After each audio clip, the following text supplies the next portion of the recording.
اللهم صل على سيدنا محمد. یہاں ایک واقعہ ذہن میں آ رہا ہے، انشاءاللہ زیادہ وقت نہیں لیا جائے گا.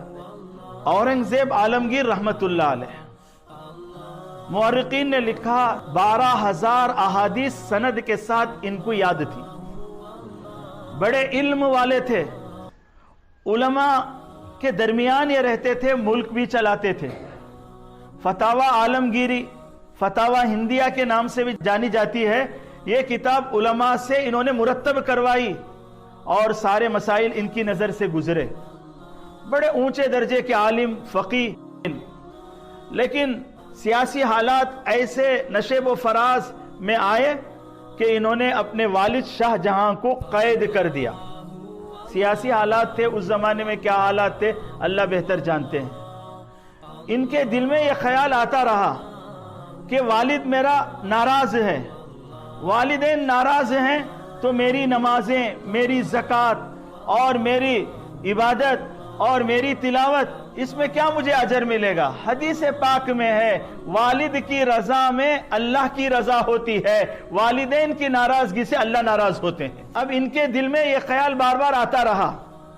انہوں نے والد کو جہاں مقید کیا تھا وہاں قالین بچھے ہوئے تھے، قیمتی پردے لگے ہوئے تھے، مسند بچھایا گیا تھا، آرام کا پورا پاس و لحاظ رکھا گیا تھا. والد کی خدمت میں انہوں نے بہت سارے ہدایہ دے کے بھیجے، بہت سارے تحائف دے کے بھیجے. جب بھی کوئی انوکھی چیز والد کے پاس دے کے بھیجتے، یہ کہہ کر بھیجتے دینے والے کو، دیکھو والد کا کیا رد عمل ہوتا ہے. ہر تحفے کے بعد والد یہ کہتے میں اسے منہ نہیں لگاؤں گا. انہوں نے اپنے بیٹے کو قرآن یاد دلانا شروع کیا، اور بیٹے کا جب قرآن مکمل ہو گیا تو انہوں نے قاصد کے ہاتھ سے کہلا بھیجا کہ جا کے بتاؤ تمہارے پوتے نے قرآن مکمل حفظ کر لیا ہے. اب جب شاہجہاں کو اس کی اطلاع ملی تو شاہجہاں نے کہا بہت خوب ہے. اس سے آگے کوئی رد عمل نہیں ہوا. عالمگیر نے پوچھا کیا رد عمل ہوا؟ تو قاصد نے بتایا بس انہوں نے اتنا کہا بہت خوب ہے، خوشی سے مچلے نہیں، اٹھ کے بیٹھے نہیں، اظہار مسرت انہوں نے کیا نہیں، بس اتنا کہا کہ خوشی کا موقع ہے. اب عالمگیر سمجھ گئے یہ عالم تھے. اب انہوں نے قرآن کو یاد کرنا شروع کیا. جب یہ ان کا قرآن مکمل ہوا اب وزیر کو بھیجا کہ جا کے والد کو اطلاع دو کہ تمہارا بیٹا حافظ قرآن ہو گیا ہے. جب جا کے وزیر نے اطلاع دی، وزیر نے آ کے بتایا کہ شاہ جہاں اپنے بستر سے بیٹھ گئے اور نیچے اتر گئے اور جھوم گئے اور بار بار پوچھنے لگے کیا میرے بیٹے نے حفظ قرآن کو مکمل کیا؟ وزیر نے کہا ابھی بلا کے لاتا ہوں، قرآن اٹھا کے لاتا ہوں، جہاں سے چاہے آپ سن لیں، وہ حافظ قرآن ہو گیا ہے بیٹا. تب شاہجہاں نے کہا جا کے میرے بیٹے کو خوشخبری سنا دو، میں نے انہیں معاف کر دیا ہے.